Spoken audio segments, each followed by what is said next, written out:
Good morning, hello, and welcome. Morning call for Wednesday, the 23rd of January 2019. I'm Fab from Hamburg, where it's indifferent weather and still cold. And I am very tired. I slept in this morning. I was writing the story till late at night, and now I'm a bit tired, so please excuse that. But we do have a lot of interesting news today. And first of all, we have some urgent security news. Pay attention on deck. Urgent security news. We have a security vulnerability in Debian or in Debian-based Linux distributions because it is actually in apt. It's a remote code execution vulnerability in the package manager apt, and it allows a man in the middle with HTTP, a certain kind of HTTP redirect to intercept traffic. A man basically, you when you want to install a package, interchange that with malware, and then also manipulate the signing of the package so that your system won't notice. This is pretty bad. It's been fixed. Fixes are trickling down, but just be aware of that. If you're not, you probably shouldn't install any other updates. This should probably be the first update you install. It started a bit of a discussion again that we already had in Debian circles, where people are saying that it's a bit of a problem that these packages are delivered over HTTPS. And generally, yes, that's, TLS would be better. But like the proponents of that say that they're still signing, and usually if you don't have a security vulnerability like this, it's quite secure. But it wouldn't be such a this problem wouldn't exist in such a way if it was TLS encrypted, because people couldn't easily break the traffic open.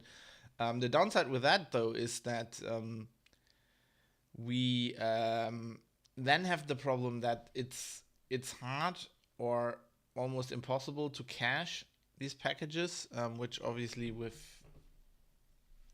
packages for Linux distributions is done massively, like in companies, in big organizations where there's lots of installations. There's always lots of caching, and that would be a problem. So just be aware of that. If you're running Debian or Debian-based distribution like Ubuntu, you might wanna watch out here.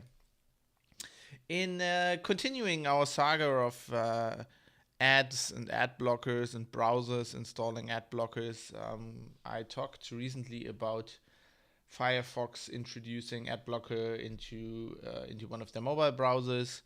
And now we have the news that Chrome's actually going the other way in a weird way. Google is changing an API, a system in Chrome that lots of ad blockers use, which would cause a lot of them to break, is what a lot of the developers who write these things are saying. Good morning, Harry Vatana. I always have problems with your username. Hello, good morning. Yes, so they're saying, well, if Google does this, it'll this be a problem. We can't do our ad blocking. And what Google's basically doing is the layer where these extensions interface into the traffic. So the extensions can filter the traffic before it gets to the main part of the browser. Google is saying that's a privacy issue. If you have a extension that is untrustworthy, of course it can read your traffic. It also might slow down the browser in a way that like Google is really interested in getting their browser as fast as possible all the time. And if extension slows the network traffic down because of something it does, the browser can't do anything about that, and Google doesn't like that. So there are APIs that will be deprecated for this. Now, interestingly, Google is saying this won't affect AdBlock Plus. There are critics now saying that Google is using its market power and the excuse of privacy to throw out ad blockers, because obviously Google owns a lot of ad networks. They make their money from ads. They're not interested in people using ad blockers, really. So using that power that they have to push smaller ad blockers out of the market and still have AdBlock Plus, with which they have a deal. As we also talked about on the show, they have a deal, so their ads are going through by and large. And I mean, this is all net good for Google, but it's a bit hard to believe that they're doing this for the privacy and security of their users. I mean, Google is already ad blocking in Chrome on sites that are not trustworthy. Like if you go to a site that Google thinks from their search metrics is dangerous, then they'll block all ads on that. I think they've been doing that since December. But that doesn't hurt them because they don't want their ads on those pages anyway. So interesting development. There's lots of going on with ads and ad blockers, and looks like air's getting a little bit thin for ad companies. I don't know. It's all very interesting. In some good news for Tesla, I reported recently that in Germany you couldn't get those state subsidies for electric cars for Teslas because their cheapest car was more expensive than a Chevrolet Corvette. Now the Model 3 is the new cheaper car from Tesla, and the Bundesamt für Wirtschaft und Ausfuhrkontrolle, the lovely BAFA, has now said that in Germany you'll get up to, I think, 2,000 euros, because the Model 3 is cheaper than 60,000 euros, where you still get the state subsidy. So I guess good news for Tesla in that regard, or for people who want to buy Teslas in Germany. On the 1st of February, we have what is called DNS Flag Day. So turns out there are lots of DNS servers who don't really support certain things. There's a very old system called eDNS. It's like extensions for DNS, which was introduced in 1999. That is what was that? 20 years ago? Can't do math. Not in the morning. Still tired. Can't do math. Look at my eyes. I can barely stay awake. Coffee's saving me. Anyway, this is why I need to drink so much. I need to get caffeine into my system. This is what I'm like in the mornings, by the way. Anyway, so there's many DNS servers who do not support it correctly, and this is a problem because DNS is supposed to be backwards compatible, and now they have to work around that, and they had all these different kind of workarounds that don't really work. So on 1st of February, basically lots of people who do DNS stuff have come together and said we're stopping supporting this, and we want, like, you fix your servers. Look at your DNS servers. Look if they support the stuff correctly. Otherwise, they'll crash and burn, and they'll have to, because we can't be supporting this bullshit any longer. So fix your damn servers, people. I guess DNS Flag Day, 1st of February. If you run a DNS server, think about it. Speaking of DNS, the U.S. government still in shutdown, still having problems. I reported on the fact that they have problems with their TLS certificates. Probably same problem with domain registrations that might run out.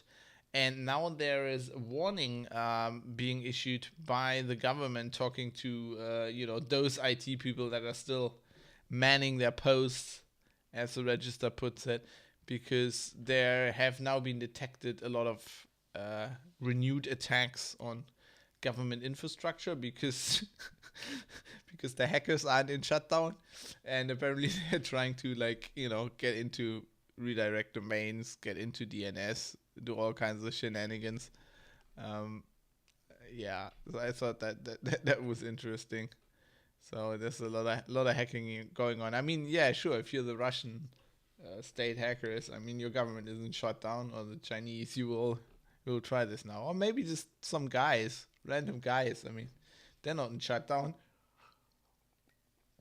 Yeah, so I guess we all have to hope that they figure this crap out in the US and get out of this shutdown situation. Build the damn wall or don't build it. I don't give a damn, but get out of it. Otherwise, our internet's gonna fall apart.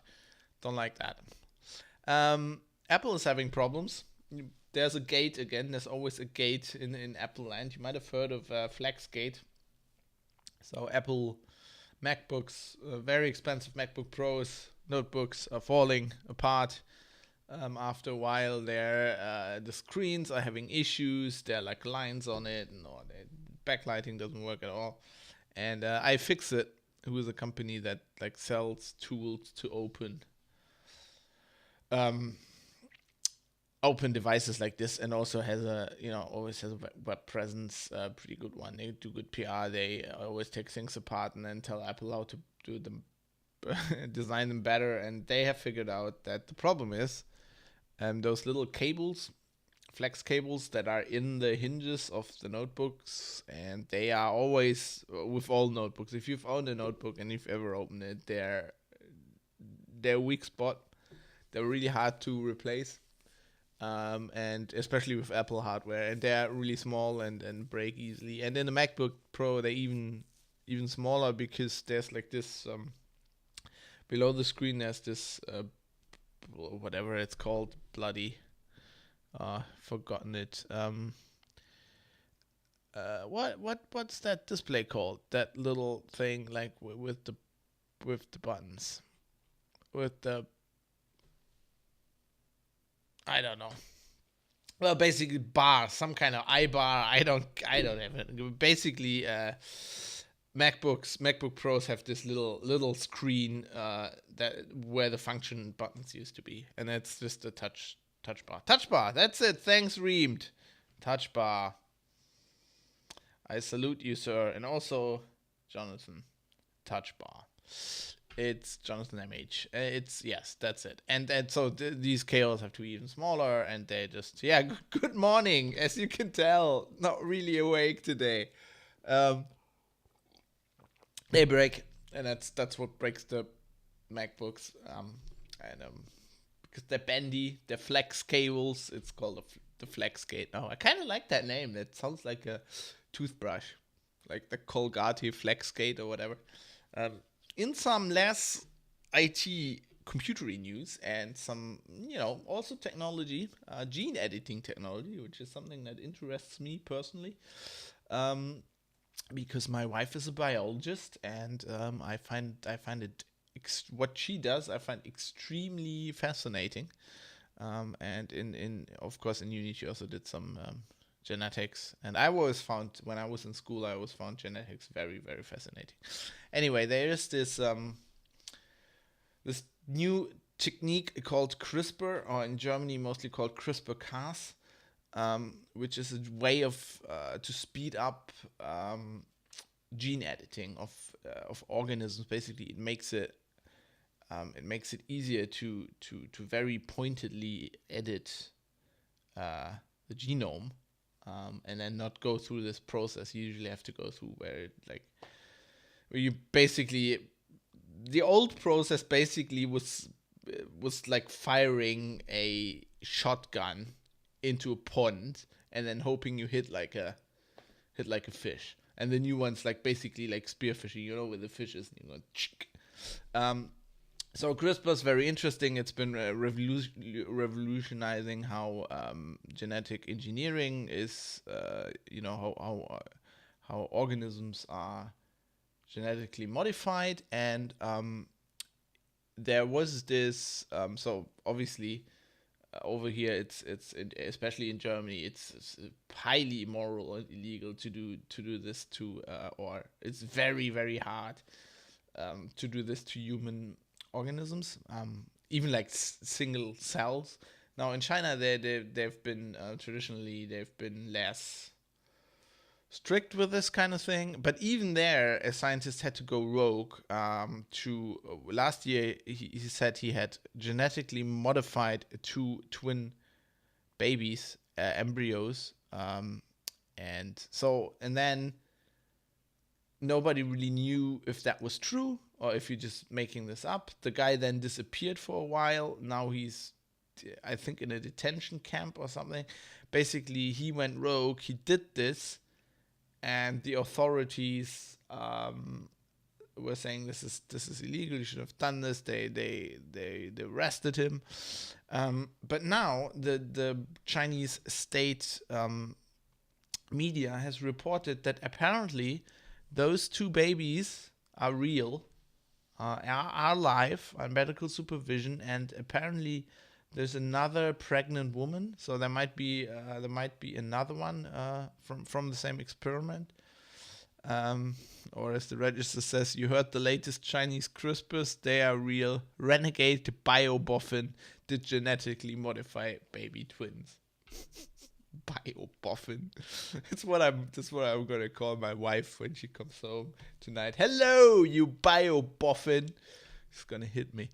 I thought this was very interesting. So it seems like he has actually done it, and so they, as far as we know, and as far as it's been publicized internationally, these are the first 2 genetically modified babies.